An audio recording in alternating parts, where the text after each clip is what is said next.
क़ाल अल्लाहु तबारक व तआला फ़िल क़ुरआनिल मजीद मा काना मुहम्मदुन अबा अहदिम मिर रिजालिकुम वलाकिर रसूलल्लाहि व ख़ातमन नबिय्यीन व कानल्लाहु बिकुल्लि शैइन अलीमा। सदक़ल्लाहुल अज़ीम। काबिल सद एहतराम उलमाए कराम, मशाइख़ इज़ाम, साहबज़ादगान, मुअज़्ज़ज़ मेहमानान गिरामी, कायदीन तहरीक मिनहाजुल कुरान और आज की इस दरस इरफ़ानुल कुरान की नशिस्त में जलवा अफ़रोज़ जुमला ख़वातीन व हज़रात, अल्लाह रब्बुल इज़्ज़त का लाख लाख शुक्र है कि जिसने अपनी तौफ़ीक़ ख़ास और हुज़ूर नबी अकरम सल्लल्लाहु अलैहि व आलिहि वसल्लम के नालैन मुबारक के तसद्दुक़ से हमें एक मरतबा फिर रमज़ानुल मुबारक की इन पुरनूर सातों में दीपालपुर की सरज़मीन पर 5 रोज़ा दुरूस इरफ़ानुल कुरान की इन नशिस्तों के इनेकाद की तौफ़ीक़ बख्शी और जिस हुस्न नज़्म, जिस खूबसूरती और जिस मोहब्बत और ज़ौक़ व शौक़ के साथ दुरूस इरफ़ानुल कुरान की इन नशिस्तों का इंतज़ाम व इंसराम किया गया है, मैं इस पर तहरीक मिनहाजुल कुरान और इसके जुमला फ़ोरम्स के जुमला कायदीन को, ज़िम्मेदारान को, ओहदेदारान को और हर उस शख्स को जिसने किसी भी हवाले से इन नशिस्तों के इंतज़ाम व इंसराम में हिस्सा लिया है, मैं सबको दिल की गहराइयों से मुबारकबाद भी पेश करता हूँ और दुआ गो हूँ कि अल्लाह रब्बुल इज़्ज़त आपकी इस काविश को अपनी बारगाह में शर्फ़ कबूलियत अता फरमाए। आज की हमारी दरस इरफ़ानुल कुरान की इस नशिस्त का उन्वान वो है अकीदाए ख़त्म नबूवत। बड़ा अहम सब्जेक्ट है। हाज़रीन मुकर्रम याद रखें, अकीदाए ख़त्म नबूवत ये इस्लाम के बुनियादी अकायद में से एक अहम तरीन अकीदा है और बड़ा हसास और अहमियत का हामिल अकीदा है। ऐसा अकीदा कि जो कुरान और हदीस की सरी नसूस से साबित है, ज़रूरियात दीन में शामिल है और अकीदा ख़त्म नबूवत ये वो पहला पत्थर है कि जिस पर कसरे इस्लाम की खूबसूरत अमारत तामीर है। अगर इस पत्थर को निकाल दिया जाए तो इस्लाम की अमारत धड़ाम से नीचे गिर जाती है। ये वजह है कि हर दौर के अंदर उम्मत के सवाद आज़म ने अपनी हर चीज दाव पर लगाकर भी इस अकीदाए ख़त्म नबूवत का तहफ़्फ़ुज़ अपना फ़र्ज़ अव्वलीन समझा है। सैयदना सिद्दीक़ अकबर रज़ी अल्लाह ताला अभी ताजदार कायनात सल्लल्लाहु अलैहि वसल्लम का ताज़ा ताज़ा विसाल हुआ था जब इस फितने ने सर उठाया। हालांकि बहुत सारे और फितने भी थे, मगर उन तमाम तर फितनों के बावजूद सैयदना सिद्दीक़ अकबर रज़ी अल्लाह ताला अन्हु ने इस फितने की सरकोबी के लिए अपनी हर चीज दाव पर लगाई, हत्ता कि 700 हुफ़ाज़ किराम को अपनी जान का नजराना भी पेश करना पड़ा और आप उस वक्त तक चैन से नहीं बैठे जब तक कि आपने इस फितने की पूरी तरह सरकोबी नहीं कर ली। इवन के 14 सदियों की तारीख का अगर मुताला करें तो जब कभी भी इस अकीदे पर कोई आंच आई है तो अहले ईमान ने अपनी जानों तक का नजराना पेश करने से भी दरेक नहीं किया है। कभी इस अकीदे पर कोई मुश्किल वक्त आया तो अहले ईमान पीर सैयद मेहर अली शाह साहब रहमतुल्लाहि ताला अलैह की शक्ल में मैदान अमल में निकले, कभी मुहद्दिस अलीपुरी की शक्ल में मैदान अमल में निकले, कभी तहरीक ख़त्म नबूवत की सूरत में मैदान अमल में आए और हज़ारों लोगों ने इस अकीदे के तहफ़्फ़ुज़ की खातिर उस वक्त भी अपनी जानों का नजराना पेश किया, मगर इस अकीदे का तहफ़्फ़ुज़ अपना फ़र्ज़ अमलीन समझा। हत्ता के हाज़रीन मुकर्रम तफसील में गए बगैर 1988 के अंदर बदबख्त मिर्ज़ा ताहिर ने फिर मुसलमानों को एक मरतबा इसी अकीदे के हवाले से चैलेंज किया, और जब उसने चैलेंज किया तो वक्त के मुजद्दिद शेखुल इस्लाम प्रोफेसर डॉक्टर मोहम्मद ताहिरुल कादरी मद्दाजिल्लाहु अली आप मैदान अमल में आए और आपने सिर्फ उसके चैलेंज को कबूल ही नहीं किया, उसने मुनाजरे का चैलेंज किया था। आपने उस वक्त के मीडिया को इस्तेमाल में लाते हुए, अखबारात थी, रेडियो था, टीवी था, उसके ज़रिए भी उसको पैगाम भेजा, बराह रास्त उसे ख़त भी लिखा, और फिर कमो बेश 3 माह तक पूरे पाकिस्तान के तूलो अर्ज में दौरे करके भी उस बदबख्त को आप मुबाहले की दावत देते रहे। आपने बाकायदा उसे पैगाम भेजा कि तूने एक बार फिर अहले ईमान की गैरत को ललकारा है और उनको इस अकीदे पर मुनाजरे का चैलेंज किया है, तो मैं मुनाजरा नहीं बल्कि आपको मुबाहले का चैलेंज करता, दावत देता हूँ कि 12 रबीउल अव्वल की रात आने वाली है, मीनार पाकिस्तान की सरजमीन होगी और आका के गुलामों का उशाक का एक ठाठे मारता हुआ समंदर होगा, और आपको मुबाहले की दावत दे रहा हूं कि उस रात आप मीनार पाकिस्तान आए। और 3 दावे आपने किए, जिसमें आपने पहला दावा यह किया कि बादशाही मस्जिद के मीनारों से फजर की नमाज के लिए अल्लाहु अकबर की सदाएं बुलंद होने से पहले पहली बात तो ये होगी कि आप अपनी बद अकीदगी से ताइब हो जाएंगे और कमली वाले आका सल्लल्लाहु अलैहि वसल्लम की सच्ची और सुच्ची गुलामी का पट्टा अपने गले में डालकर उनकी शान ख़त्म नबूवत पर ईमान ले आएंगे। दूसरी बात आपने फरमाई कि अगर ऐसा ना हो सका तो फिर मौके पर तेरी डेथ हो जाएगी।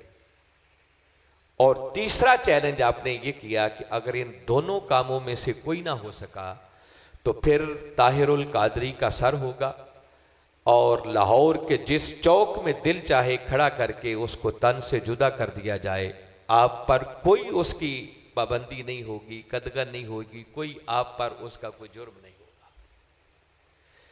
फिर 12 रबीउल अव्वल की रात आई, ये 24 अक्टूबर 1988 की बात बता रहा। आपने पहले मुल्क गिर दौरे किए और उम्मत मुसलमान के लोगों को दावत दी।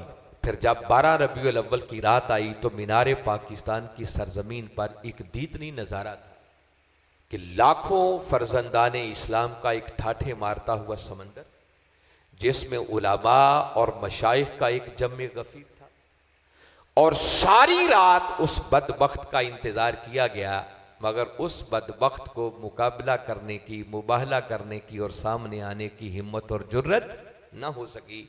और इशा की नमाज के बाद से लेकर फिर फजर की अजानों तक वो जो हज़ारहा उलमा आए हुए थे, उनमें से फिर सैकड़ों उलमा ने कमली वाले आका सल्लल्लाहु अलैहि वसल्लम की शान ख़त्म नबूवत पर गुलहाए अकीदत और कुरान व हदीस के मोती बखेरे। उसकी वीडियो नेट पर मौजूद है। मिनहाजुल कुरान के लोगों से रब्ता करेंगे तो उसकी रिकॉर्डिंग भी आपको मिल जाएगी, वरना नेट पर आप लिखेंगे ख़त्म नबूवत कॉन्फ्रेंस 1988 हुजूर डॉक्टर ताहिरुल कादरी लिखेंगे तो आपके सामने आ जाएगी। वो देखने वाला एक नज़ारा था। तो सिर्फ मैंने ये चंद बातें इसलिए की हैं ताकि आपको एक बार फिर बता सकूं कि ये अकीदा ख़त्म नबूवत एक ऐसा अकीदा है कि जो इस्लाम का मरकज़ व महवर है, जो मदारे ईमान है।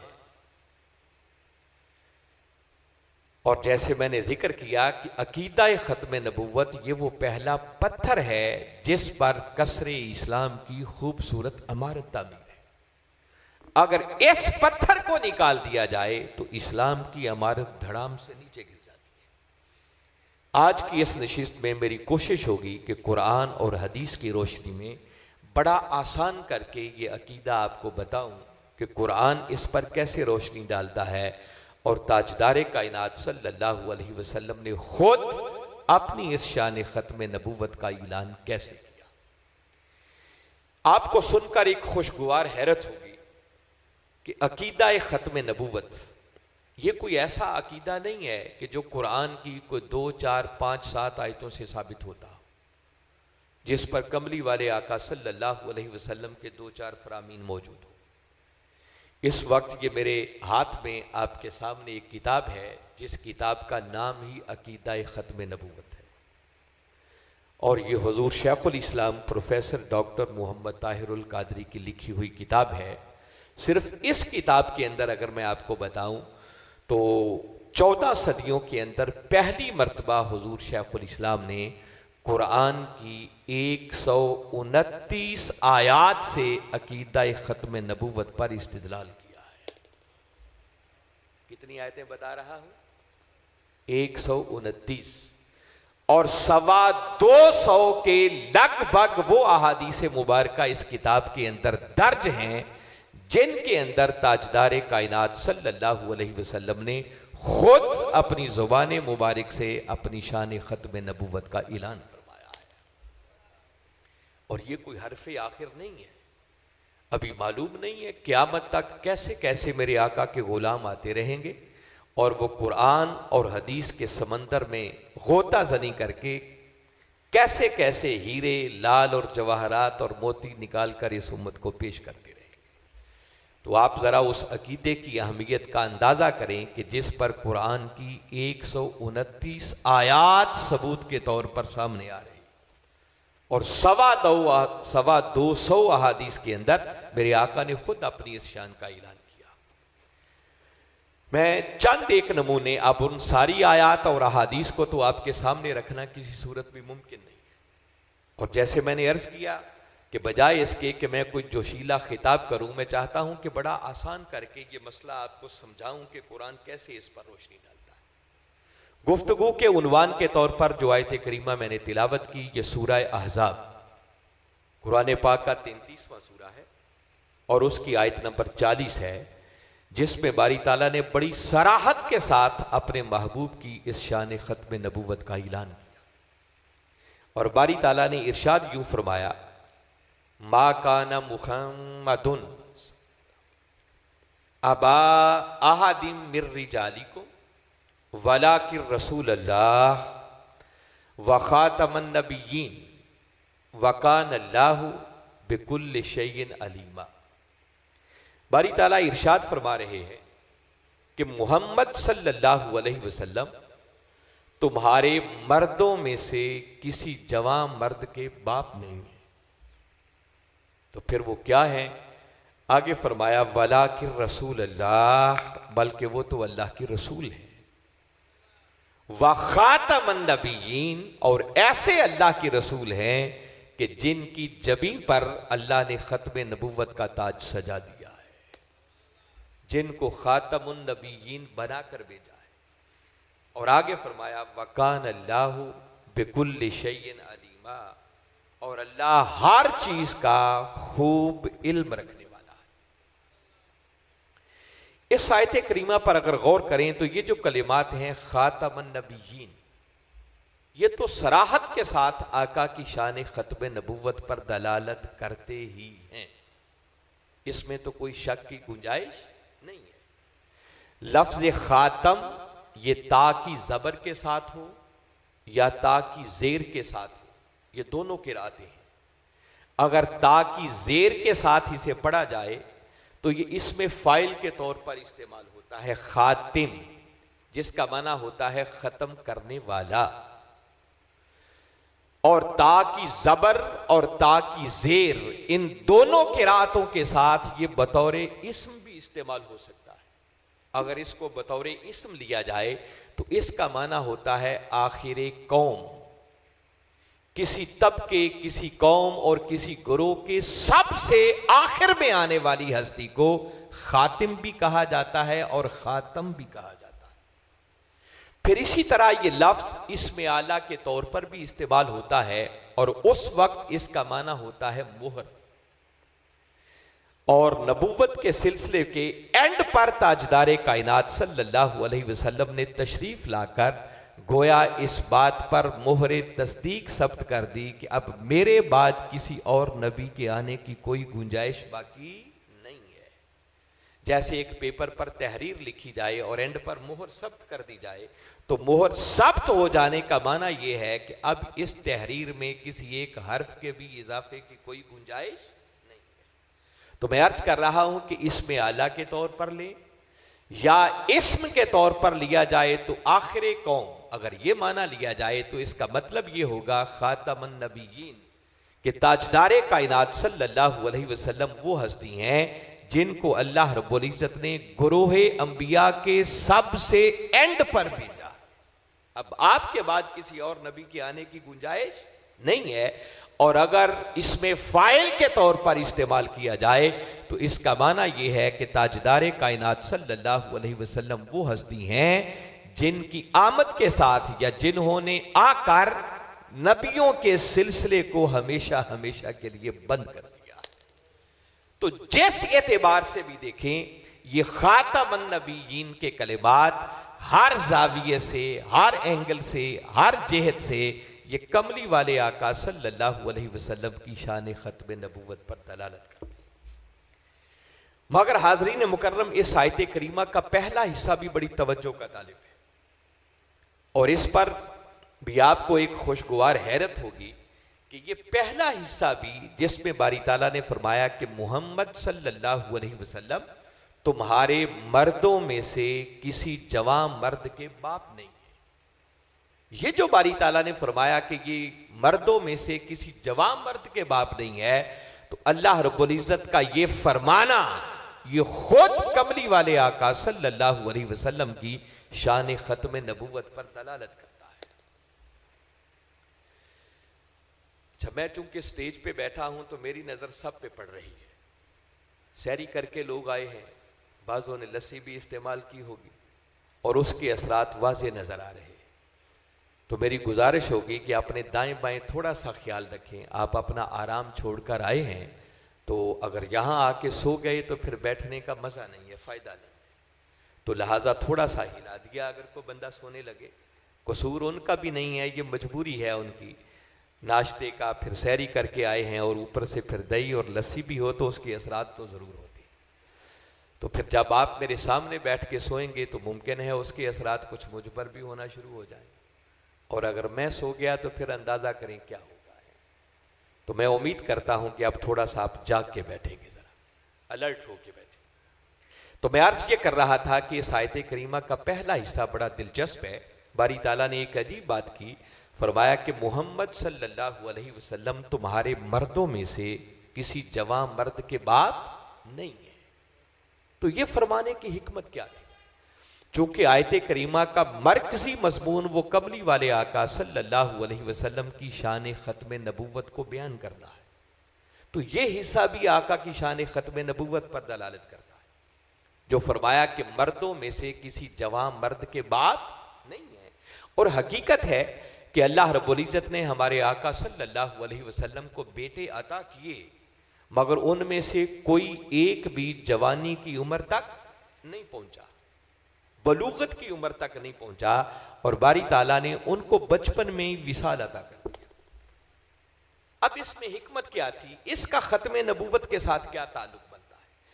देखिए, अगर ताजदार कायनात सल्लल्लाहु अलैहि वसल्लम के भी बेटे जवां होते, वो बलूगत की उम्र को पहुंचते, तो जरूरी था कि उनको भी मनसबे नबूवत पर फाइज किया जाता।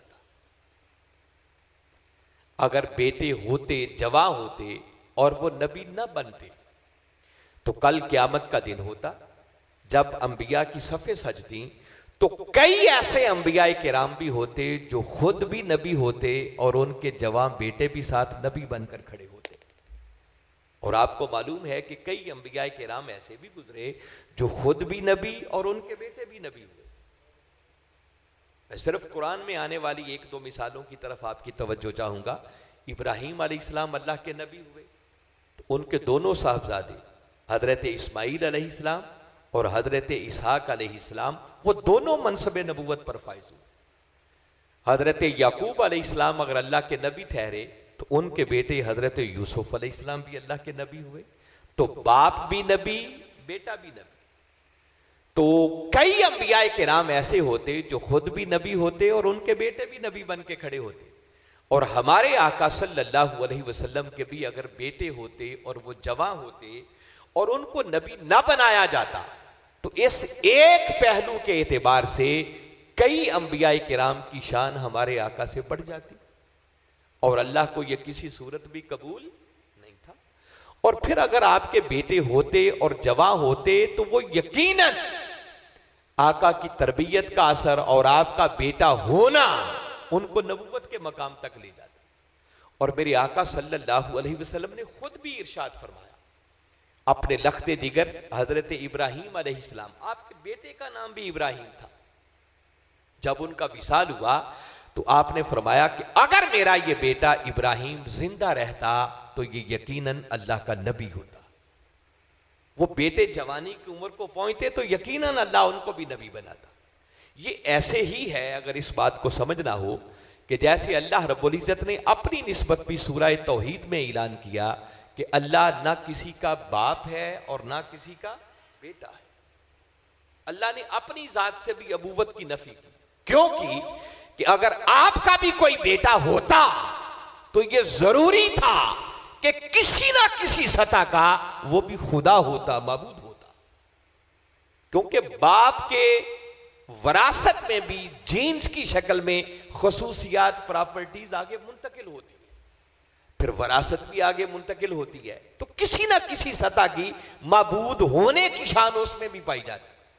और कमली वाले आका सल्लल्लाहु अलैहि वसल्लम ने कुरान पाक की आयत की शक्ल में ये बात खुद कुरान पाक में लिखी हुई है कि मेरे आका फरमा रहे हैं कि अगर अल्लाह रब्बुल इज्जत का कोई बेटा होता तो सबसे पहले उसकी इबादत मैं करता। इन काना लिर्रहमानी वलदुन फाना अव्वलुल आबिदीन, कि अगर रहमान का भी कोई बेटा होता तो उस पर दलील की भी जरूरत नहीं थी। फरमाया सबसे पहले उसकी इबादत करने वाला मैं होता, क्योंकि बेटा होने के नाते वो भी यकीनन माबूद बनता। तो जिस तरह अल्लाह का कोई बेटा होता तो वो ऑटोमेटिकली माबूद बन जाता, इसी तरह कमली वाले आका सल्लल्लाहु अलैहि वसल्लम का भी अगर कोई बेटा होता और जवानी की उम्र को पहुंचता तो जरूरी था कि उसको भी मनसबे नबूवत पर फाइज किया जाता। मगर अल्लाह को यह मंजूर नहीं था। अगर आपका भी बेटा होता और वो जवां होकर नबी बनता तो खत्मे नबूवत का सेहरा आका की जबीन अक़दस पर न सजता। लेकिन अल्लाह का फैसला यह था कि खत्मे नबूवत का ताज सजेगा तो सिर्फ और सिर्फ जबीन मुहम्मद मुस्तफा पर सजेगा। यह वजह थी कि अल्लाह रब्बुल इज्जत ने आपको बेटे तो दिए मगर किसी एक बेटे को भी जवानी की उम्र तक नहीं पहुंचने दिया। और उस बात का जिक्र किया कि लोगों सुन लो, मोहम्मद सल्लल्लाहु अलैहि वसल्लम तुम्हारे मर्दों में से किसी जवान मर्द के बाप नहीं है। तो आपका किसी जवान मर्द का बाप ना होना यह खुद आपकी शान खत्म नबूवत पर दलालत करता है। फिर हाज़रीन मुकर्रम, अगली एक दिलचस्प बात इस आयत करीमा के ज़ैल में जो अर्ज करना चाह रहा हूं कि बारी ताला ने जब भी ये बता दिया कि मोहम्मद सल्लल्लाहु अलैहि वसल्लम तुम्हारे मर्दों में से किसी जवान मर्द के बाप नहीं है, तो फिर वो क्या है? आगे फरमाया वलाकिन रसूल अल्लाह, बल्कि वो अल्लाह के रसूल है। उनकी शान रिसालत का तज़किरा किया और आगे बड़े काबिल गौर कलिमात हैं। आगे जब आपकी शान बयान की तो फरमाया व खातमुन नबिय्यीन, और मैंने इनको खातमुन नबिय्यीन बनाकर भेजा है। यहां जहन में सवाल पैदा होता है कि बारी ताला जैसे तूने पहले उनकी शान रसूल बयान की वलाकिन रसूल अल्लाह, वो अल्लाह के रसूल है, तो आगे भी फरमा दिया जाता व खातमर रसूल कि मैंने खत्म रिसालत का ताज उनके सर पर सजाया। आगे खातमर रसूल नहीं फरमाया, बल्कि आगे फरमाया खातमन नबिय्यीन, मैंने उनको सिलसिला नबुव्वत को खत्म करने वाला बनाकर भेजा है। तो बारी ताला तूने खातमर रसूल क्यों नहीं फरमाया? अब इसमें एक हिकमत बता रहा हूं, ईमान अफरोज बात है। देखिए ये दो मनसब है, दो टाइटल है। एक मनसब का नाम है मनसब रिसालत और दूसरे मनसब का नाम है मनसब नबूवत। रिसालत ऊंचे मनसब का नाम है, नबूवत छोटे मनसब का नाम है। और मैं एक दिलचस्प जुमला कह रहा हूं, इसको गौर से सुने और समझें, याद रखें, हर रसूल नबी जरूर होता है मगर हर नबी रसूल नहीं होता। अगर आप जाग के सुन रहे हो तो यह बात समझने वाली है। मैंने बताया रिसालत ऊंचा मनसब है और नबूवत नीचा मनसब है, छोटा मनसब है। देखिए ना, जैसे दो डिग्रियां हैं मारूफ हमारे यहां, जो 14 जमातें पढ़ जाए हम कहते हैं इसने बीए कर लिया, जो 16 पढ़ जाए उसको क्या कहते हैं, इसने एमए कर लिया। तो जो शख्स भी एमए पास होगा ये अंडरस्टूड है कि उसने बीए जरूर किया होगा। यह नहीं हो सकता कि किसी ने बीए किया ही ना हो और डायरेक्ट ही एमए कर लिया हो, यह पॉसिबल नहीं है।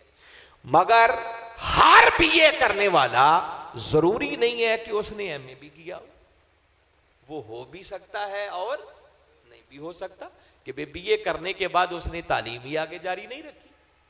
तो जैसे यहां मैं बता रहा हूं कि एमए ऊंची बड़ी डिग्री का नाम है, बीए छोटी डिग्री का नाम है। हर एमए करने वाला बीए जरूर होता है मगर हर बीए पास उसने एमए नहीं किया होगा। बिला तशबीह बिला मिसाल बता रहा हूं कि जब रिसालत ऊंची डिग्री का नाम है, नबूवत छोटी डिग्री का नाम है, तो जो भी मनसबे रिसालत पर फायज होगा ये अंडरस्टूड है कि उसने नबूवत वाली डिग्री पास की होगी तो तभी रसूल बना होगा ना। नबी बने बगैर कोई रसूल नहीं बन सकता, मगर हर नबी रसूल नहीं होता क्योंकि ये छोटी डिग्री है। अगर बारी ताला यहां पर फरमाते खातमर रसूल कि मैंने अपने महबूब मुकर्रम सल्लल्लाहु अलैहि वसल्लम की आमद के साथ आइंदा के लिए रिसालत का दरवाजा बंद कर दिया, अब रसूल कोई नहीं आ सकता, तो कोई मन चला यह गुंजाइश निकाल सकता था कि हां रिसालत का दरवाजा बंद हुआ है मगर नबूवत का दरवाजा बंद नहीं हुआ। रसूल कोई नहीं आ सकता मगर छोटी डिग्री का हामिल कोई नबी जरूर आ सकता है। तो बारी ताला ने खातम और रसूल नहीं फरमाया बल्कि फरमाया खातमन नबीयीन। मैंने अपने महबूब की आमद के साथ नबूवत का दरवाजा हमेशा हमेशा के लिए बंद कर दिया, जिसका माना यह है कि जब नबी कोई नहीं आ सकता तो किसी रसूल के आने का तो सवाल ही पैदा नहीं हो सकता। तो खातमन नबीयीन फरमाकर बारी ताला ने खत्मे नबूवत का ताज वो भी जबीने मोहम्मद मुस्तफा पर सजा दिया और खत्मे रिसालत का सेहरा भी कमली वाले आका के सरे अनवर पर सजा दिया है। तो खत्मे नबूवत के अंदर खत्मे नबूवत भी है और खत्मे रिसालत भी है। तो गोया हाज़रीन मुकर्रम, मैंने अर्ज़ किया कि सिर्फ इसी एक आयत करीमा को सामने रखें तो ये आयत जुबान हाल से पुकार पुकार कर ऐलान कर रही है कि लोगों, अल्लाह ने खत्मे नबूवत का ताज सजाया है तो सिर्फ और सिर्फ जबीने मोहम्मद मुस्तफा पर सजाया। मैंने बताया कि कमो बेश कोई 129 आयात से तो हुजूर शैखुल इस्लाम ने इस्तिदलाल किया है, उसमें से चंद कुरान के मकामात में आपके गोश गुजार करता हूं। सबसे पहले नंबर पर सूरह बकरा, यहां से सूरह बकरा का आगाज होता है, बड़ा दिलचस्प मकाम है। बारी ताला ने बात यूं शुरू की, फरमाया अलिफ लाम मीम ज़ालिकल किताबु ला रैब फीह हुदल लिल मुत्तकीन। फरमाया ये कुरान वो अजीम किताब है कि जिसमें किसी शक की कोई गुंजाइश नहीं, हुदल लिल मुत्तकीन, और ये हिदायत है मुत्तकियों के लिए। वो मुत्तकी कौन होते हैं? उनके लिए आगे फरमाया अल्लज़ीना युमिनूना बिल गैब, मुत्तकी वो हैं जो गैब पर ईमान लाते हैं, व युकीमून सलात, जो नमाज कायम करते हैं, और आगे फरमाया व मिम्मा रज़क़नाहुम युनफिकून, और ये मुत्तकी वो हैं जो हमारे दिए हुए रिज्क में से खर्च करते हैं। अब आगे चौथे नंबर पर जो एक बात की है वो बड़ी काबिल गौर है और वो आका की शान खत्म नबूवत पर दलालत कर रही है। आपकी तवज्जो है मेरी तरफ, ध्यान इधर रहना चाहिए। आगे बारी ताला ने फरमाया कि वो मुत्तकी जिनको कुरान से हिदायत मिलेगी, अगर जानना चाहते हो कि वो कौन है तो फरमाया वल्लज़ीन, ये खुश नसीब वो लोग हैं युमिनून, जो ईमान लाते हैं किस पर, बिमा उनज़िला इलै, उस पर ए मेरे महबूब मुकर्रम जो हमने आपकी तरफ नाजिल किया है। खत्म नबूवत से पहले एक और ईमान अफरोज बात यहां बारी ताला ने बयान किया, पहले वो आपके गोश गुजार करता हूं। देखिए बारी ताला ने कितने खूबसूरत अंदाज में बात की। फरमाया मुत्तकी वो हैं अल्लाज़ीना युमिनूना, जो ईमान लाते हैं किस पर, बिमा उनज़िला इलैक, उस पर महबूब जो हमने आपकी तरफ नाजिल किया। अगर मैं आपसे सवाल करूं कि हमारे आका सल्लल्लाहु अलैहि वसल्लम पर क्या नाजिल हुआ है, जोर से बोले, कुरान नाजिल हुआ है ना, कोई है शक की गुंजाइश? तो किस चीज पर ईमान लाने की बात हो रही है?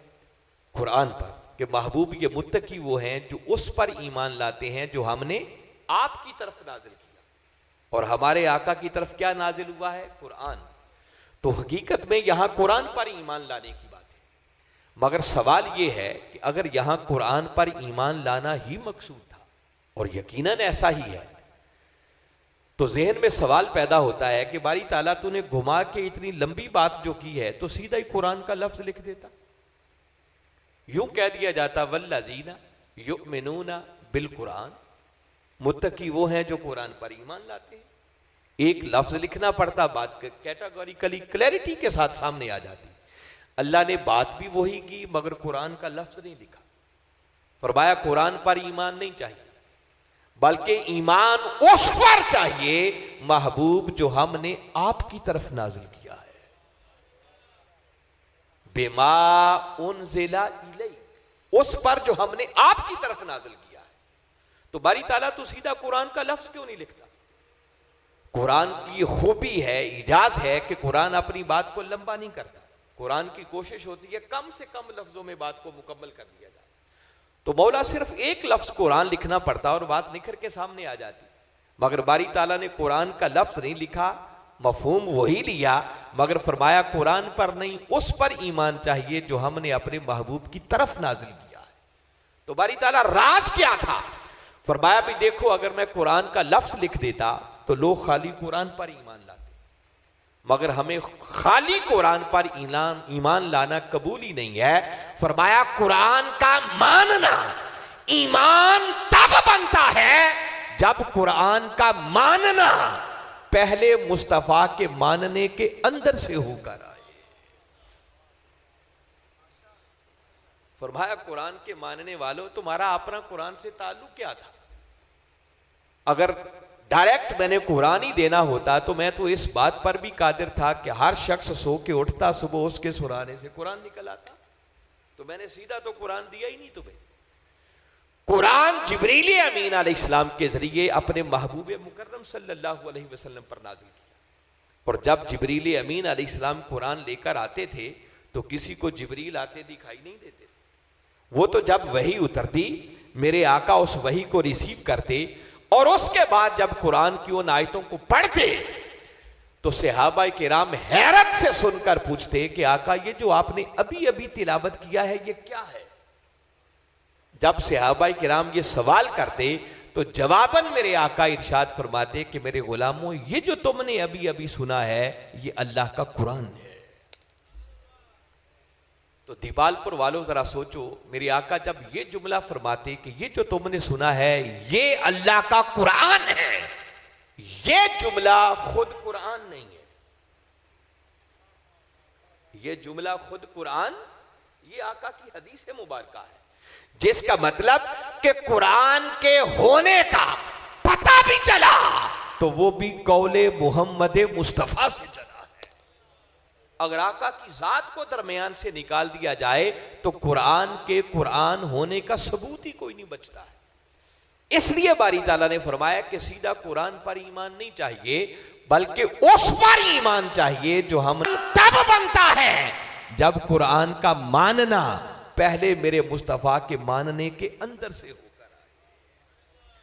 अगर कुरान और साहिब कुरान को जुदा जुदा कर दिया जाए तो सारी जिंदगी भी कुरान लेके बैठे रहें, कुरान से हिदायत नहीं मिलती, बल्कि वो बदबख्त कुरान पढ़ के भी गुमराह हो जाएगा। मगर हमारा उन्वान आका की शान खत्म नबूवत है, तो बारी ताला ने मुत्तकीन की सिफात बयान करते हुए चौथे नंबर पर बयान किया कि मुत्तकी वो हैं जो उस पर ईमान लाते हैं जो हमने अपने महबूब की तरफ नाजिल किया। और आगे फरमाया वमा उनज़िला मिन क़ब्लिक, और उस पर भी ईमान लाते हैं जो हमने अपने महबूब से पहले नाजिल किया। दो किस्म की वही पर ईमान लाने का जिक्र है, वो वही जो कमली वाले आका पर उतरी और जो आका सल्लल्लाहु अलैहि वसल्लम से पहले उतरी। अगर हमारे आका के बाद भी कोई वही उतरना होती तो बारी ताला आगे उसका जिक्र भी फरमाते।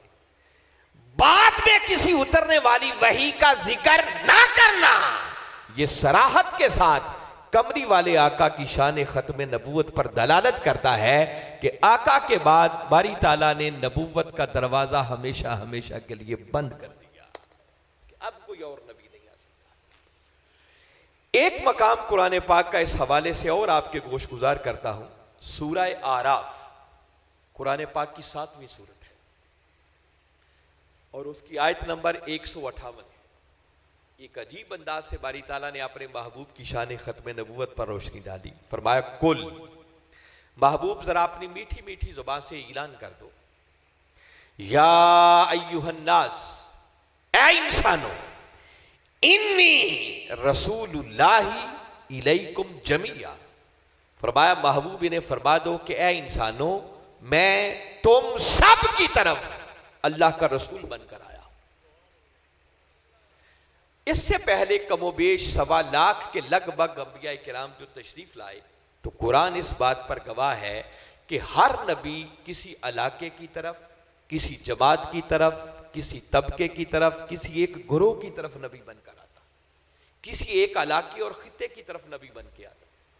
और ऐसे ऐसे अदवार भी गुजरे कि एट ए टाइम बैक वक्त कई कई अंबिया जमीन पर मौजूद होते। आपको मालूम है कि जिस दौर में इब्राहीम अलैहिस्सलाम के अल्लाह के नबी हुए, उसी दौर में हजरत लूत अलैहिस्सलाम भी अल्लाह के नबी थे। हजरत शुएब अलैहिस्सलाम जिस दौर में अल्लाह के नबी हुए, उसी दौर में हजरत मूसा अलैहिस्सलाम को भी नबूवत मिली। उनके भाई हजरत हारून अलैहिस्सलाम भी अल्लाह के नबी थे। तो एट ए टाइम कई कई अंबिया होते और बारी ताला हर नबी को एक खास इलाके के लिए, एक तबके के लिए, एक खित्ते के लिए, एक गिरोह के लिए, एक जमात के लिए नबी बनाकर भेजता। मगर कुर्बान जाए आका की शान पर, बारी ताला फरमा रहे हैं कि महबूब जरा ऐलान कर दो, इन्हें बता दो कि ऐ इंसानों, अब मैं किसी एक इलाके की तरफ, एक तबके की तरफ, एक गिरोह की तरफ नबी बनकर नहीं आया, बल्कि अल्लाह ने मुझे पूरी इंसानियत की तरफ अपना रसूल बनाकर भेजा। अल्लाह ने सारी हदें उठा दी। तो जब मेरे आका इस शान के साथ मबूस हो गए, तो उसके बाद फिर किसी और नत्थु फत्तू और ऐरे गैरे के आने की गुंजाइश बाकी नहीं बचती।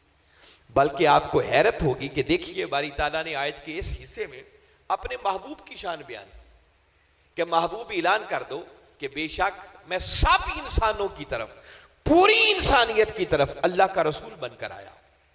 और मुत्तसिल बाद आगे बारी ताला ने अपनी शान बयान करना शुरू कर दिया। अगले कलिमात ये हैं, अल्लाज़ी लहू मुल्कुस समावाति वल अर्द, उस अल्लाह की तरफ से रसूल बनकर आया हूं कि वो अल्लाह जो सारी जमीनों का भी बादशाह है और सारे आसमानों का भी बादशाह है, जो सारी पस्तियों का भी बादशाह है और सारी बुलंदियों का भी बादशाह है। बारी ताला, बात तो तेरे महबूब की अज़मत की हो रही थी, उनकी रिसालत का ऐलान हो रहा था, और यह तूने अचानक आगे अपनी शान क्यों बयान करना शुरू कर दी? फरमाया तुम गौर करो इस आयत के मज़मून पर। मैंने अपने महबूब से फरमाया यह है कि महबूब इन्हें बता दो कि ऐ इंसानों, बेशक मैं पूरी इंसानियत की तरफ अल्लाह का रसूल बनकर आया। और अब अल्लाह अपने आप को आगे डिफाइन कर रहे हैं कि अल्लाह कौन? वो अल्लाह जो कायनात के जर्रे जर्रे का बादशाह है, जो सारी पस्तियों का भी बादशाह है और सारी बुलंदियों का भी बादशाह है। तो बारी ताला ये कहने की जरूरत क्यों पेश आई? फरमाया ये इसलिए बयान कर रहा हूं कि हो सकता है कि पिछले कलेमात को सुनकर कोई मन चला ये समझता कि शायद मैंने अपने महबूब को सिर्फ इंसानों की तरफ रसूल बना के भेजा। इंसानों को तो मुखातब इसलिए किया कि मेरे महबूब बात उनसे कर रहे थे, मगर अब अपने महबूब की हकीकी शान आगे बयान करना चाह रहा हूं कि मेरा ये महबूब उस अल्लाह की तरफ से रसूल बनकर आया है जो सारी पस्तियों का भी बादशाह है, जो सारी बुलंदियों का भी बादशाह है।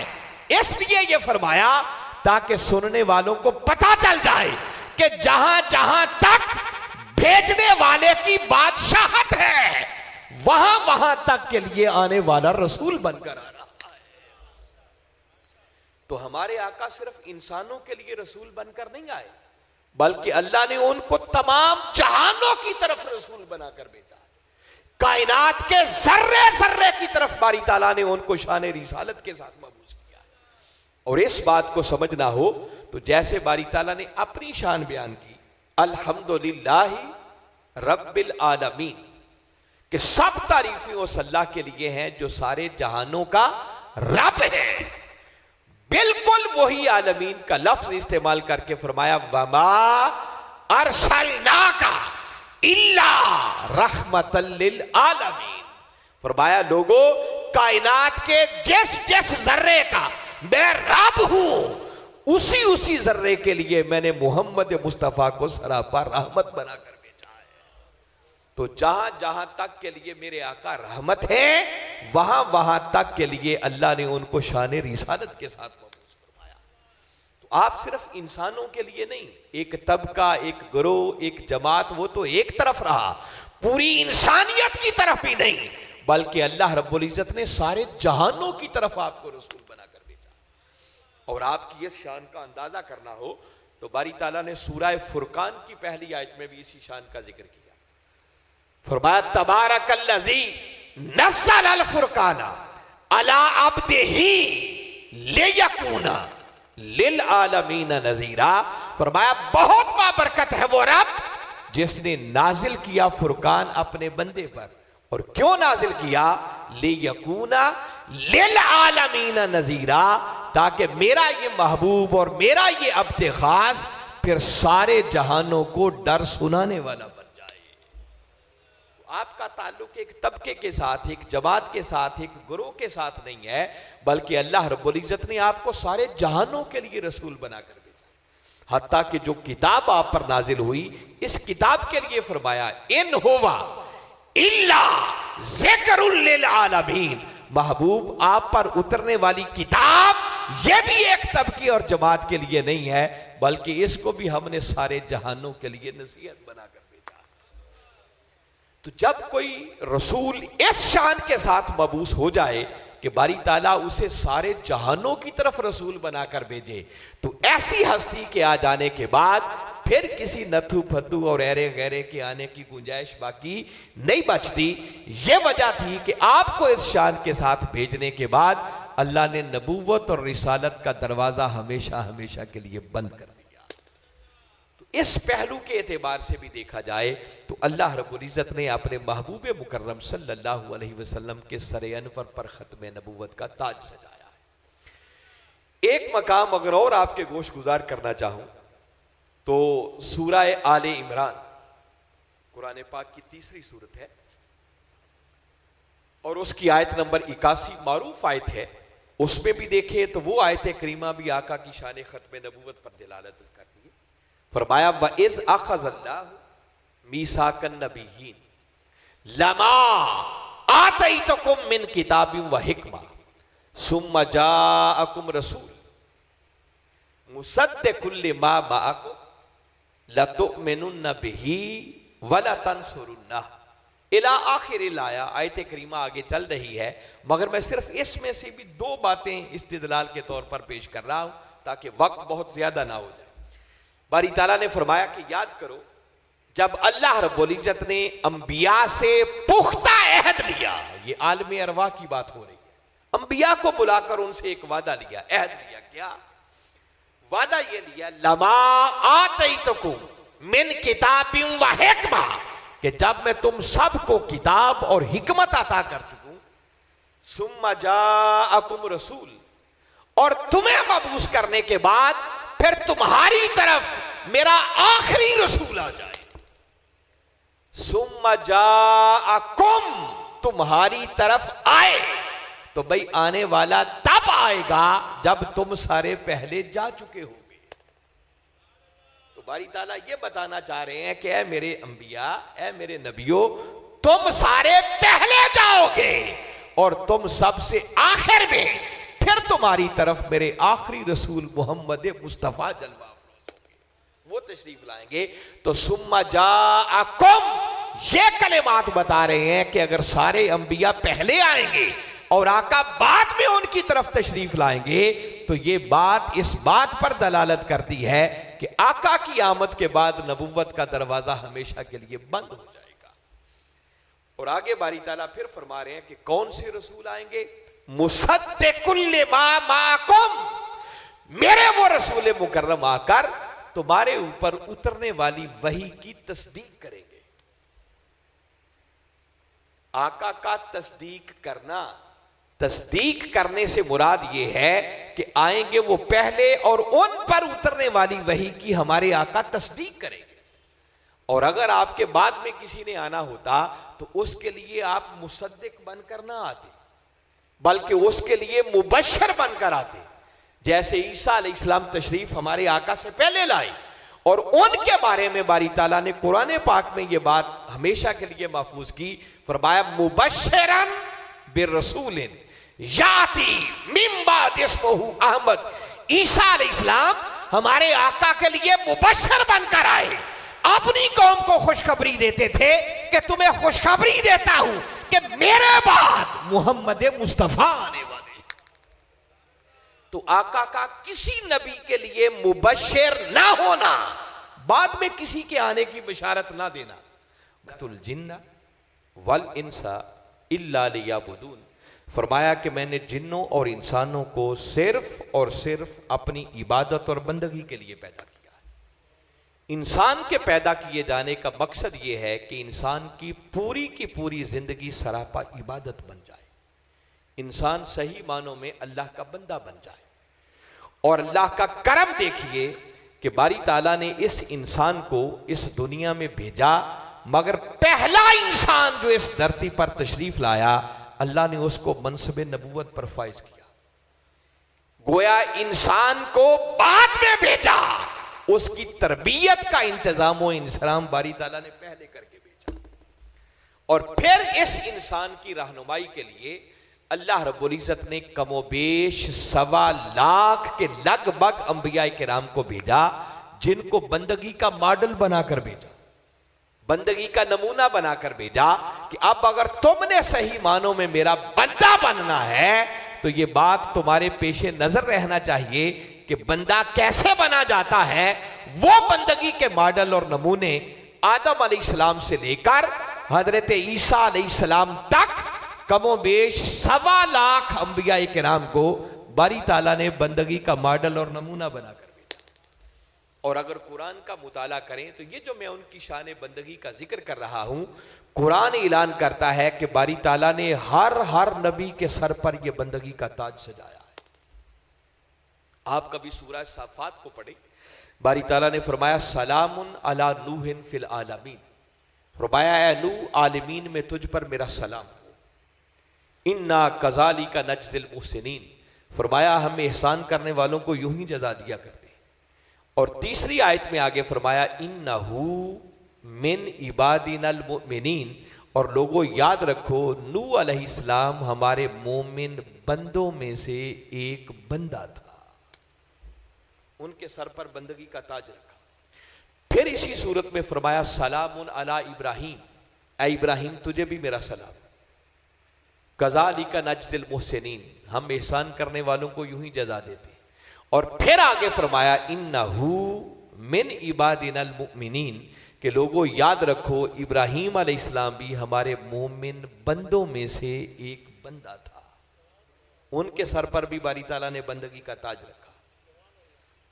हिला दो साथ भाई। फिर बारी ताला ने इसी सूरत में इरशाद फरमाया, सलामुन अला मूसा व हारून, ए मूसा और हारून तुम दोनों को भी मेरा सलाम, इन्ना कज़ालिका नज्ज़िल मुहसिनीन। और फिर आगे फरमाया, इन्ना हुमा मिन इबादिनल मुमिनीन, कि लोगों याद रखो मूसा और हारून भी हमारे मोमिन बंदों में से दो बंदे थे, उनको भी बंदगी का मॉडल और नमूना बनाकर दिया। फिर इसी सूरत में फरमाया, सलामुन अला इलियासीन, ए इलियास तुझे भी मेरा सलाम, इन्ना कज़ालिका नज्ज़िल मुहसिनीन। और फिर आगे फरमाया, इन्नहू मिन इबादिनल मुमिनीन, लोगों इलियास भी हमारे मोमिन बंदों में से एक बंदा था। मैं यहां रुककर एक और बड़ी ईमान अफरोज बात की तरफ मुतवज्जे कर रहा हूं। देखिए बारी ताला सलाम भेज रहे हैं, ए नूह तुझे भी मेरा सलाम, ए इब्राहिम तुझे भी मेरा सलाम, ए मूसा और हारून तुम दोनों को भी मेरा सलाम हो, ए इलियास तुझे भी मेरा सलाम हो। तो दीपालपुर वालों, कभी आपने सोचा कि यहां सलाम किस बात को किया जा रहा है? याद रखें, किसी नबूवत या रिसालत को सलाम नहीं हो रहा, बल्कि आगे उनकी एक ही खूबी बयान हो रही है कि ये सारे के सारे हमारे मोमिन बंदे थे, जिससे पता ये चला कि बंदगी वो बुलंद मकाम है कि अगर इंसान सही मानों में अल्लाह का बंदा बन जाए तो वो खुदा होकर खुद बंदे को सलाम भेजता है। ये बंदा बनना कोई इतनी छोटी बात नहीं है। बारी ताला ने बंदों को सलाम भेजा। फिर सुनिए, मैं तो ये बता रहा था कि बारी ताला ने हर नबी के सर पर बंदगी का ताज रखा।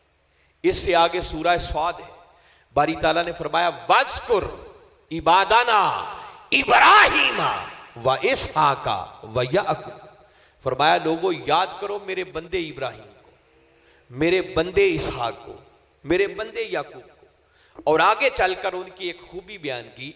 फरमाया, इन्ना अखलसनाहुम बिखालिसतिन ज़िक्रद्दार।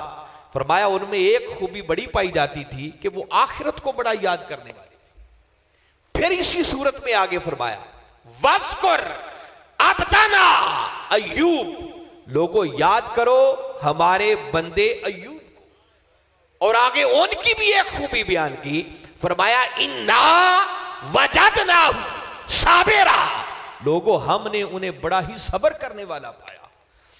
फिर हजरत सुलेमान अलैहिस्सलाम की बारी आई तो फरमाया, नेअमल अब्दु इन्नहु अव्वाब। फरमाया लोगों सुलेमान मेरा बड़ा ही इनाम याफ्ता बंदा था। फिर नूह अलैहिस्सलाम की बारी आई तो सूरह बनी इसराइल में फरमाया, इन्नहु काना अब्दन शकूरा, कि नूह मेरा बड़ा ही शुक्रगुजार बंदा था। और जब यूसुफ अलैहिस्सलाम की बारी आई तो सूरह यूसुफ में फरमाया, इन्नहु मिन इबादिनल मुखलसीन, लोगों यूसुफ मेरा बड़ा ही इखलास वाला बंदा था।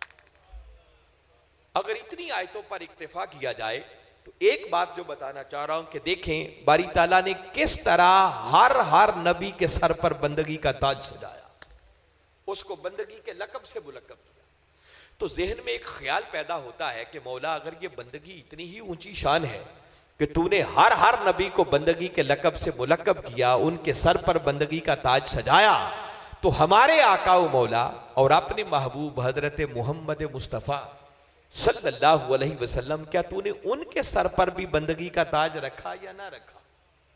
जब इस जाविया निगाह से कुरान का मुताला करें तो कुरान पहले नंबर पर सूरह बकरा में यूं गोया हुआ। फरमाया, व इन कुंतुम फी रैबिम मिम्मा नज़्ज़लना अला अब्दिना, लोगों अगर तुम्हें शक है उसमें जो कुछ हमने नाजिल किया अपने बंदे पर। तो बंदा कहा, जब मेराज पर बुलाया तो सूरह बनी इसराइल की पहली आयत में फरमाया, सुबहानल्लज़ी असरा बिअब्दिही लैला, पाक है वो जात जिसने रात के थोड़े से वक्त में अपने बंदे को सैर कराई। फिर बंदा कहा, जब कुरान नाजिल किया तो सूरह फुरकान की पहली आयत में फरमाया, तबारकल्लज़ी नज़्ज़ल अल फुरकाना अला अब्दिही, बहुत बाबरकत है वो रब जिसने नाजिल किया फुरकान अपने बंदे पर। और जब इस कुरान को किताब का नाम दिया तो सूरह कहफ की पहली आयत में फरमाया, अल्हम्दुलिल्लाहिल्लज़ी अनज़ला अला अब्दिहिल किताबा वलम यजअल लहू इवजा। फरमाया सब तारीफें उस अल्लाह के लिए हैं जिसने नाजिल की किताब अपने बंदे पर, और सबसे बढ़कर ये कि जब शबे मेराज सुम्मा तना फतदल्ला फकाना काबा कौसैनी औ अदना की बुलंदियों पर बुलाया, और उस खलवत के समा में बिठाकर जब महबूब से बात की तो फरमाया फअौहा इला अब्दिही मा औहा। लोगों बस फिर जो उसके जी में आया उसने अपने बंदे की तरफ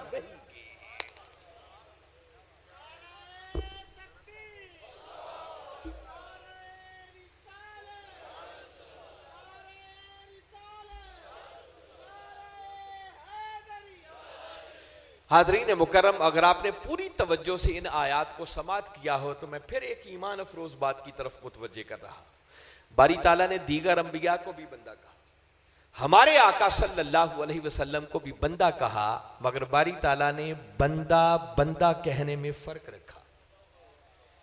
जब उसने दीगर अंबिया को बंदा कहा ना तो सिर्फ बंदा नहीं कहा, किसी के लिए फरमाया यह मेरा मोमिन बंदा था, किसी के लिए फरमाया ये आखिरत को बड़ा याद करने वाला बंदा था, किसी के लिए फरमाया ये बड़ा सब्र करने वाला बंदा था, किसी के लिए फरमाया ये बड़ा शुक्रगुजार बंदा था, किसी के लिए फरमाया ये बड़ा इखलास वाला बंदा था।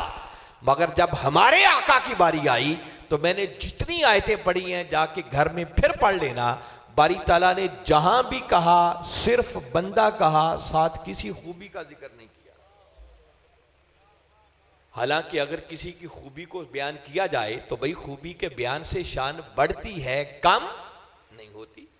तो बारी ताला तो दीगर अंबिया को बंदा कहे, साथ उनकी शानें भी बयान करे, तो क्या हमारे आका में माज़ अल्लाह कोई ऐसी खूबी ना थी जिसका साथ जिक्र किया जाता? जवाब मिला कि लोगों बात ये नहीं है, बल्कि मेरा ज़ाब्ता और उसूल ये है जो उसने तीसरे पारे की पहली आयत में बताया। फरमाया तिल कर रसूलो फद्दलना बादहुम अला बाद। फरमाया ये सब मेरे रसूल हैं मगर मैंने इनमें से बाजों को बाजों पर फजीलत दे रखी है। मैंने किसी को किसी रंग में नुमाया किया हुआ है, किसी को किसी रंग में नुमाया किया हुआ है। तो फरमाया इस ज़ाब्ते के मुताबिक जिसमें ईमान ज्यादा था मैंने उसे मोमिन कह दिया, जो ज्यादा सब्र करने वाला था उसको अब्दे साबिर कह दिया, जो ज्यादा शुक्र करने वाला था उसको अब्दे शकूर कह दिया, जो ज्यादा इखलास वाला था उसको अब्दे मुखलस कह दिया। तो गोया जिसमें जो खूबी ज्यादा थी उसे उसके साथ मुख्तस कर दिया। मगर फरमाया कि लोगों अब रसूलों में एक रसूल ऐसा भी आया कि जिसका ईमान भी कमाल पर था, जिसका सब्र भी कमाल पर था, जिसका शुक्र भी कमाल पर था, जिसका इखलास भी कमाल पर था। अरे जिसमें दुनिया जहान की हर खूबी थी और हर खूबी एक से बढ़कर एक थी। तो भाई कुरान किस किस खूबी को बयान करता? कोई एक होती तो बयान करता। तो मुतलक बंदा कहकर यह समझा दिया कि लोगों वो सारी खूबियां जो दूसरों में तुम्हें फर्तन फर्तन नजर आती हैं वो सारी मैंने मोहम्मद मुस्तफा में जमा कर दी है। आओ अगर अब कामिल देखना चाहते हो तो मेरे महबूब मोहम्मद मुस्तफा का नजारा कर। फरमाया हर कोई एक एक जहत से बंदगी का मॉडल और नमूना बनकर आया, मगर अपने महबूब मुकर्रम सल्लल्लाहु अलैहि वसल्लम को भेजकर मेरे कारखाना कुदरत में जो बंदगी का आखिरी लेटेस्ट सबसे आला मॉडल और नमूना था वो मैंने मोहम्मद मुस्तफा की शक्ल में तुम्हें आता कर दिया। आओ अब अगर मेरे बंदे बनना चाहते हो तो मेरे मुस्तफा को तकते चले जाओ और उनके रंग में खुद को रंग कर तुम भी बंदगी की मंजिलें तय करते चले जाओ।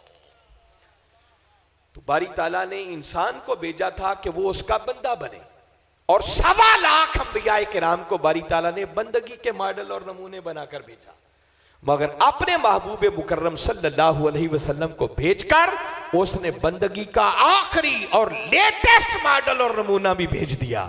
तो जब इस शान के साथ बारी ताला ने हमारे आका को भेज दिया तो उसके बाद फिर किसी और नबी और रसूल के आने की गुंजाइश बाकी नहीं बचती थी। यह वजह थी कि बारी ताला ने खत्म नबूवत का ताज हमेशा हमेशा के लिए जबीन मोहम्मद मुस्तफ़ा पर सजा दिया है। तो आका की ये शान भी आका की शान खत्म नबूवत पर दलालत करती है।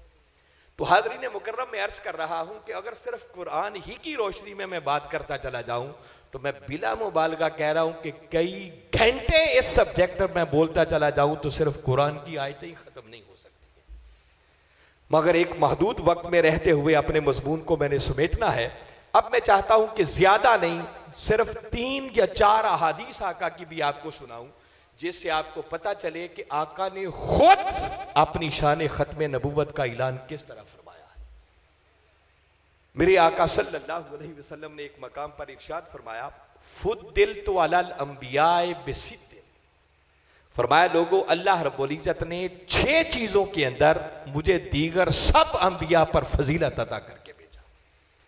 पहले नंबर पर फरमाया ओ अतीतो जवामे अल कलिम, अल्लाह रब्बुल इज्जत ने मुझे जवामे अल कलिम अता करके भेजा।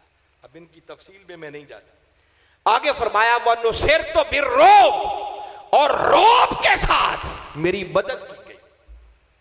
ये आका की कैसी शान थी कि मेरे आका जब तशरीफ ला रहे होते तो दूर से जैसे ही किसी की नजर पड़ती तो देखते ही उस पर हमारे आका का रोब तारी हो जाता था। फरमाया नुसिरतु बिर्रुब, रोब के साथ मेरी मदद की गई। व उहिल्लत लियल गनाइम, और माले गनीमत को मेरे लिए हलाल कर दिया गया। व जुइलत लियल अर्दु मस्जिदन व तहूरा, और अल्लाह ने सारी रूए जमीन को मेरे लिए सजदा गाह भी बना दिया और इस रूए जमीन को पाक और साफ भी कर दिया, ताहिर भी कर दिया। साबका अंबिया किराम के लिए मखसूस इबादत गाहें होती, उनकी उम्मतें वहीं जाकर इबादत कर सकती, मगर यह आका पर खास कर्म है कि पूरी रूए जमीन पर आपका उम्मती जहां चाहे अल्लाह की बारगाह में सरबसजूद हो सकता है। यह शान अल्लाह ने सिर्फ अपने महबूब को अता की। और आगे अगली बात सुने जो खत्म नबूवत के साथ है। आगे आका फरमा रहे हैं व उरसिलतु इलल खल्क़ि काफ़ा, कि अल्लाह ने मुझे सारी मखलूक की तरफ अपना रसूल बनाकर भेजा है। किसी एक तबके की तरफ नहीं, एक ग्रोह की तरफ नहीं, सिर्फ इंसानों की तरफ नहीं। उरसिलतु इलल खल्क़ि काफ़ा, सारी मखलूक की तरफ, जिस जिस शय को भी अल्लाह ने तख्लीक किया है फरमाया उसकी तरफ अल्लाह ने मुझे रसूल बनाकर भेजा है। और एंड पे फरमाया व खोतिमा बियन नबीयून, और अल्लाह ने खत्म नबुव्वत का ताज भी मेरे सर पर सजा दिया है। तो आका ने खुद अपनी जुबान मुबारक से अपनी शान खत्म नबुव्वत का ऐलान किया। एक मकाम पर मेरे आका ने फरमाया सयकूनु फी उम्मती सलासूना कज़्ज़ाबून, फरमाया अन करीब मेरे बाद मेरी उम्मत में 30 झूठे कज़्ज़ाब, झूठी नबुव्वत का दावा करने वाले पैदा होंगे। कुल्लुहुम यज़अमु अन्नहु नबिय्युन, उनमें से हर कोई इस ज़ोम में मुब्तला होगा कि वो नबी है। मगर मेरे आका ने फरमाया मेरी उम्मतियों सुन लो, अना खातमुन नबिय्यीन, मगर अल्लाह ने खत्म नबुव्वत का ताज मेरे सर पर सजाया है। ला नबी आबादी, इसलिए याद रखो मेरे बाद कोई नबी नहीं आ सकता। तो आका ने खुद सराहत के साथ अपनी शान खत्म नबुव्वत का ऐलान कर दिया।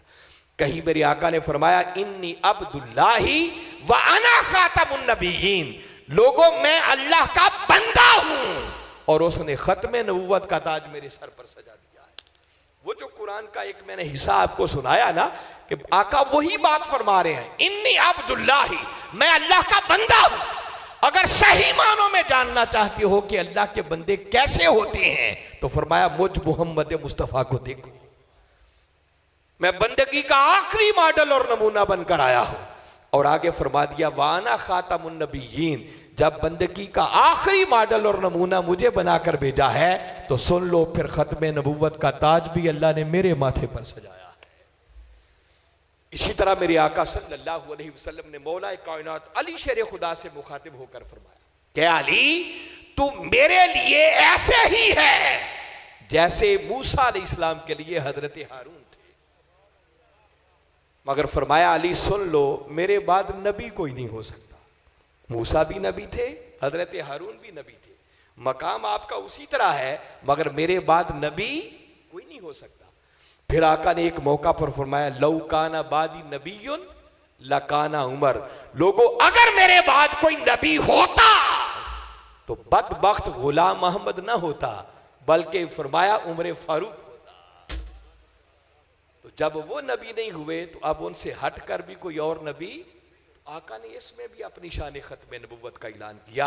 तो मैंने बताया कि 225 के लगभग वो अहादीस मुबारका हैं जो हुजूर शेखुल इस्लाम ने अपनी इस किताब में दर्ज की। वो पढ़ना चाहते हो तो ये किताब आप हासिल करें, जो इस मौजू पर पढ़ने का ज़ौक़ रखता। ये स्टॉल भी मुमकिन है लगा हो, नहीं तो मोहतरम हाफिज साहब से, खालिद साहब से रब्ता करें तो इंशाल्लाह ये किताब आपको मिल सकती है। आप पढ़ेंगे तो आपका ईमान ताज़ा हो जाएगा।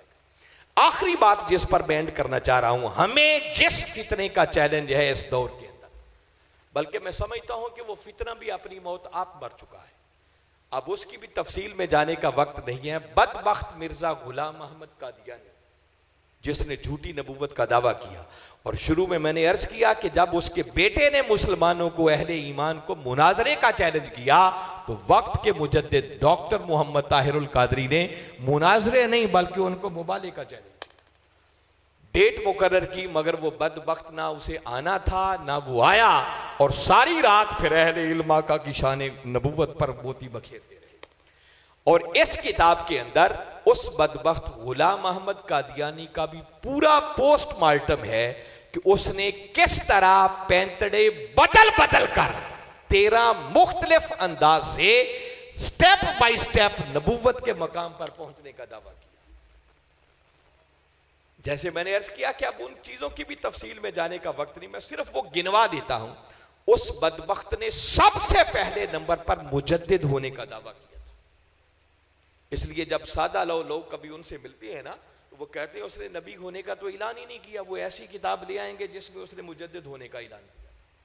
जब फंसा लेते हैं तो फिर आहिस्ता आहिस्ता उसको सारा सबक पढ़ाते, क्योंकि हम खुद पक्के नहीं होते, अपना भी सब कुछ नहीं पढ़ा होता है हमने, इसलिए फिर उनके जाल में आ जाते हैं। तो मैं बता रहा हूं 13 पैंतड़े बदल बदल कर उसने मुख्तलिफ दावे किए, और मैं जितने दावे बताऊंगा इस किताब के अंदर उन किताबों का नाम और उन किताबों के सफ़हात और वो पूरा पूरा इक्तिबास जिसमें उस बदबख्त ने ऐसी बदबख्तियां की हैं, वो सारी इस किताब के अंदर दर्ज है। मैं तो सिर्फ उन्वान गिनवा रहा। उसने मुजद्दिद होने का दावा किया। दूसरे स्टेप पर फिर उसने मुहद्दस होने का दावा किया। मुहद्दस का माना होता है जिस पर अल्लाह की तरफ से इल्हाम हो। तीसरे नंबर पर फिर उसने महदी होने का दावा कर दिया कि मैं इमाम महदी बनकर आ गया। चौथे नंबर पर उस बदबख्त ने मसीले मसीह होने का दावा किया। फिर 5वें नंबर पर उसने ऐने मसीह होने का दावा किया, और 6ठे नंबर पर उसने हजरत ईसा अलैहिस्सलाम से भी अफजल होने का दावा कर दिया। और 7वें मरहले में उस बदबख्त ने फिर सरी नबूवत का दावा किया। 8वें स्टेप पर जाकर उसने जिल्ली नबूवत का दावा किया। 9वें स्टेप पर उसने बरूजी नबूवत का दावा किया, और 10वें मरहले में उसने हकीकी और तशरीई नबूवत का दावा किया। 11वें मरहले पर जाकर उस बदबख्त ने इतनी बड़ी बदबख्ती की कि उसने ऐने मोहम्मद होने का दावा कर दिया, ताकि माअज़ल्लाह मैं ही मोहम्मद सल्लल्लाहु अलैहि वसल्लम। और 12वें मरहले पर उसने फिर खुद को मोहम्मद सल्लल्लाहु अलैहि वसल्लम से भी अफजल होने का दावा कर दिया कि माअज़ल्लाह मैं उनसे भी अफजल हूं। और 13वें मरहले पर उस बदबख्त ने अपनी निस्बत आखिरी नबी होने का दावा कर दिया कि अब आखिरी नबी मैं हूं। बस इसके बाद एक ही बदबख्ती बचती थी कि उसने खुदा होने का दावा नहीं किया, कि अल्लाह ने उससे पहले ही उसकी गिरफ्त कर दी। मैं सिर्फ उसकी निस्बत एक बात बता रहा हूं, वो जो 1988 मीनारे पाकिस्तान में खत्म नबूवत कॉन्फ्रेंस हुई, जिसमें वो बदबख्त मिर्जा ताहिर ना आ सका, उसमें उलमा जो सारी रात खिताबात करते रहे, तो फैसलाबाद के हमारे एक बड़े नामवर जिनका तारीख में हमेशा नाम जिंदा रहेगा, साहबजादा इफ्तिखारुल हसन साहब, बुजुर्ग लोग उनको जानते होंगे, बड़े नामवर मुकर्रर हुए। तो 1988 के अंदर उस कॉन्फ्रेंस में उन्होंने भी खिताब किया मीनार पाकिस्तान के उस जलसे के अंदर, और उनका खिताब करने का एक अपना अंदाज था। उनके हाथ में स्टिक होती थी और खिताब करते हुए वो पूरी स्टेज पे घूमते थे। तो जब वीडियो देखेंगे तो आप बड़ा एंजॉय भी करेंगे। उस कॉन्फ्रेंस की सदारत हुजूर कुदवतुल औलिया सैयदना ताहिर अलाउद्दीन अल कादरी अल गिलानी अल बगदादी रजी अल्लाह ताला अन्हु खुद फरमा रहे थे, और वो उनके ऐसे अंदाज से बड़ा एंजॉय कर रहे थे। उन्होंने अपने खिताब के अंदर एक बड़ी दिलचस्प बात की। उन्होंने कहा कि ये कादियानी उस बदबख्त गुलाम अहमद को नबी समझते हैं, तो ये एक तयशुदा बात है कि नबी के लिए अल्लाह ने उसूल ये रखा है कि जिस जगह उसका विसाल होता है उसी जगह पर उसको दफन किया जाता है, उसको कहीं आगे पीछे मूव नहीं किया जाता। फरमाया अगर ये लोग उस बदबख्त गुलाम अहमद को अपना नबी समझते हैं तो कम से कम उसको नबी साबित करने के लिए एक काम तो ये कर सकते हैं ना, कि मरा था वो टॉयलेट में, तो जहां भी इन्होंने उसको दबाया हुआ है वहां से निकालें, कम से कम पहले उसी टॉयलेट में उसको दफन करें, फिर उसके बाद अगली बात करें कि वो नबी है या नहीं है। तो लिहाजा हाज़रीन मुकर्रम मैं ये बता रहा हूं कि उससे बड़ा बदबख्त, झूठा और खबीस इंसान कोई नहीं था। आप इस किताब को पढ़ेंगे ना, मैं तो जस्ट उसकी तफसीलात में नहीं जा रहा हूं, बस आप इतना समझ लें कि मैंने जितना कुरान और हदीस की रोशनी में बताया है ना, ये अकीदा खत्म नबुव्वत इतना वासे और क्लियर है कि कुरान और हदीस के इतने दलाइल की रोशनी में सफेद दिन की रोशनी की तरह निखर के सामने आ जाता है। और ये इतना नाजुक अकीदा है कि अगर किसी बदबख्त ने नबी का, झूठी नबुव्वत का दावा किया और किसी शख्स ने जाकर उससे दलील भी मांगी कि बता तेरे नबी होने की दलील क्या है, तो दलील मांगने वाला भी दायरा इस्लाम से खारिज हो जाएगा। इस बात को अपने मन में उतारें जो मैं कहना चाह रहा हूं, और मैं इस पर तुम्हें सोचने की भी इजाजत नहीं है। दलील तो इसलिए मांगी ना कि हो सकता है ये वाकई नबी हो, फरमाया जिसने दलील भी तलब की वो दलील मांगने वाला भी दायरा इस्लाम से खारिज हो जाएगा। लिहाजा आका की इस शान खत्म नबुव्वत पर इस तरह ईमान लाएं कि बदिलो जान आका की गुलामी का पट्टा फिर गले में डालने वाले बन जाए। और इस झैल में जो आखिरी पैगाम देना चाह रहा हूं, अभी मैंने एक तवील कुरानी आयात का सिलसिला आपके सामने रखा कि अल्लाह ने आपको बंदगी का आखिरी मॉडल और नमूना बनाकर भेजा और आपके उम्मतियों से फरमाया लक़द कान लकुम फी रसूलिल्लाहि उस्वतुन हसना, कि लोगों मैंने मोहम्मद मुस्तफ़ा की शक्ल में तुम्हारी जिंदगियों के लिए बेहतरीन मॉडल और नमूना भेज दिया। तो जब आका बंदगी का एक मॉडल और नमूना बनकर आ गए तो अब जरूरत इस अमर की है कि जब इस शान के साथ आका आ गए तो हम आका के नक्शे कदम पर चलते हुए उनकी सीरत के रंग में खुद को रंग कर अपनी दुनिया भी संवारने की कोशिश करें और अपनी आखिरत भी संवारने की कोशिश करें। जबकि हकीकत यह है कि आज हम आका की सीरत तैयबा से बहुत दूर हो चुके हैं। आका जिस दीन को लेकर आए, आपने अपनी सीरत तैयबा की शक्ल में जो हमें जिंदगी गुजारने का मॉडल और नमूना अता किया है, अब देखें उस दीन इस्लाम को अगर समझना हो तो कलमा पढ़ लेने के बाद 4 चीजें हैं जिनको मेरे आका ने दीन की बुनियादें करार दिया है, जिनमें पहले नंबर पर नमाज का कायम करना है। तो हमें गिरेबानों में झांक कर देखना चाहिए कि हम में से कितने हैं जो बाकायदगी के साथ 5 वक्त की नमाज अदा करते हैं। दूसरा रुकन फिर कलमा पढ़ लेने के बाद नमाज के बाद जो आता है वो ज़कात का अदा करना है, और बिलउमूम हम ज़कात की अदायगी भी रमज़ान के महीने में करते हैं। वैसे ज़कात की अदायगी के लिए किसी दिन, किसी महीने की कोई तखसीस, सारा साल जब चाहे आप दे सकते हैं, मगर बिलउमूम हम रमज़ान में देते हैं कि जब ये फरीज़ा रमज़ान में अदा करेंगे तो मुफ्त में 70 गुना ज़्यादा अजर और सवाब मिल जाएगा। मगर हमें फिर अपने गिरेबानों में झांक कर देखना होगा कि हम में से कितने हैं जो साल के बाद बाकायदा हिसाब करके अपने माल की ज़कात निकालते हो। देखो ना, अब रमज़ान के महीने में आप नमाजें भी पढ़ते हैं, तरावी भी पढ़ने के अल्लाह शरफ दे देता है, सहरी के वक्त अल्लाह तहज्जुद के नवाफिल पढ़ने की भी तौफीक दे देता है। और आपको दिलचस्प बात बता रहा हूं, हजरत अब्दुल्ला इब्ने अब्बास फरमाते हैं कि बारी ताला ने अक्सर मकामात पर कुरान पाक में नमाज और ज़कात का जिक्र इकट्ठा किया है। अकीमुस्सलात व आतु ज़कात, वो फरमाते हैं कि ये नमाज और ज़कात का इकट्ठा जिक्र करके बारी ताला समझाना ये चाह रहे हैं कि लोगों, ये नमाज और ज़कात एक पैकेज है, ये कबूल होगा तो इकट्ठा होगा, अलग अलग कबूल नहीं होंगे। जिसका साफ माना यह है कि कोई बंदा नमाजें पढ़े, सजदा रेजियां करे, तहज्जुदें पढ़े, मगर अपने माल की ज़कात अदा ना करे तो अल्लाह उसके किए जाने वाले सजदों को भी उसके मुंह पर दे मारेगा।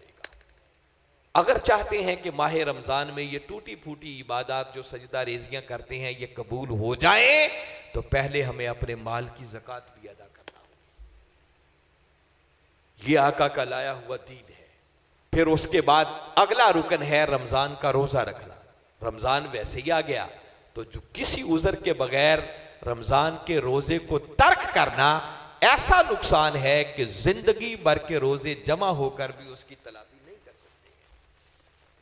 और फिर चौथे नंबर पर बैतुल्लाह का हज करना, और फिर आगे दीन की तफसीलात हैं। मेरा कहने का मकसद यह है कि आका को जिस शान के साथ बारी ताला ने मबूस फरमाया, देखना यह है कि हम उनके उम्मती उनकी सीरत के रंग में खुद को रंग कर अपनी दुनिया और आखिरत को संवारने का एहतिमाम कितना करते हैं। हमारी सूरत हाल इतनी पतली हो चुकी है, अल्हम्दुलिल्लाह जो अच्छे लोग हैं वो हैं, मगर अक्सर बेशतर हाल ये है कि हम सारी सारी रात मिलाद के जलसे कर लेते हैं, मगर सुबह उठकर फजर की नमाज भी कोई नहीं पढ़ता।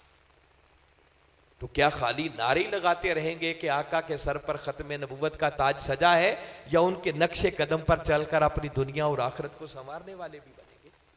तो आका की शान खत्म नबुव्वत हमें इस बात की तरफ मुतवज्जे कर रही है कि अब अपनी दुनिया और आखिरत को संवारने का आखिरी मॉडल और नमूना अगर हमारे पास कोई है तो वो सीरत मोहम्मद मुस्तफ़ा सल्लल्लाहु अलैहि वसल्लम। जो शख्स जितना आका की सीरत के रंग में खुद को रंगता चला जाएगा, समझो वो उतना ही खुदा का महबूब बनता चला जाएगा।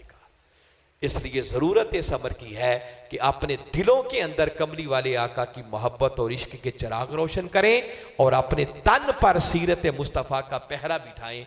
अगर ये दोनों निस्बतें मुयस्सर आ गई तो समझो हमारी दुनिया भी संवर गई और हमारी आखिरत भी संवर गई। आज तीसरी नशिस्त थी, कल यकीनन चौथी नशिस्त होगी, और आपकी तो 2 मिस हो गई, आपकी दूसरी बनेगी। और कल की नशिस्त में जो हमारे अजीम स्कॉलर तशरीफ ला रहे हैं वो सियालकोट से अल्लामा सनाउल्लाह रुबानी साहब तशरीफ लाए, और कल उनका सब्जेक्ट भी बड़ा अहम होगा। वो हमारे एक अवामी मुकर्रर हैं। मैंने आपके सामने क्या बयान करना, मैं तो नालायक सा बंदा हूं, मगर कल आप सुनेंगे तो आपके ईमान पर बहार आ जाएगी। और कल उनका मौजू होगा सैयदा कायनात फातिमा ज़हरा सलामुल्लाहि अलैहा। अभी 3 रमज़ान कल गुजरा है, मगर अब वो इंशाल्लाह कल इस मौजू पर गुफ्तगू करेंगे। और फिर उम्मुल मोमिनीन हज़रत खदीजतुल कुबरा रज़ियल्लाहु तआला अन्हा की शान पर भी रोशनी डालेंगे। और फिर अगर दामने वक्त में गुंजाइश बची तो मौला कायनात अली शेर खुदा, क्योंकि ये तीनों हस्तियां वो हैं जिनका विसाल इसी माह मुबारक में हुआ है। तो लिहाजा इन मौजूआत पर कल वो गुफ्तगू करेंगे। आप जैसे आज आए हैं, अगली बार जब कल आए तो सिर्फ खुद ना आए, 24 घंटे आपके पास मौजूद हैं। 24 घंटों में जिन जिन लोगों से भी मुलाकात हो तो जुबान हिलाकर उनको भी आने की दावत दें। जुबान हिलाने में जोर कोई नहीं लग रहा। और जब सुबह आने लगे तो घर में आपके बेटे होंगे, बेटियां होंगी, कोई और घर के अफराद होंगे, तो अल्लाह ने 2 हाथ दिए हैं, 2 को तो जबरदस्ती पकड़ के साथ ले आए कि छोड़ो नींद को, आओ अल्लाह के कुरान का दर्स होगा, सुनने के लिए चलते हैं। और अगर आपकी दावत पर कोई यहां आ गया और हमारी कोई टूटी फूटी बात उसकी समझ में आ गई और वो संवर गया, तो जब तक वो अच्छे काम करता रहेगा आपके नामा या अमाल में भी नेकियां लिखी जाती रहेंगी। तो क्या ख्याल है, सब लोग दावत देंगे? और कल आपने वक्त पे आना है। आज तो छुट्टी थी, मुंतजमीन ने भी सोचा कि आज पहले दिन आ रहे हैं तो थोड़ा लेट कर लें, कोई ऐसी बात नहीं है।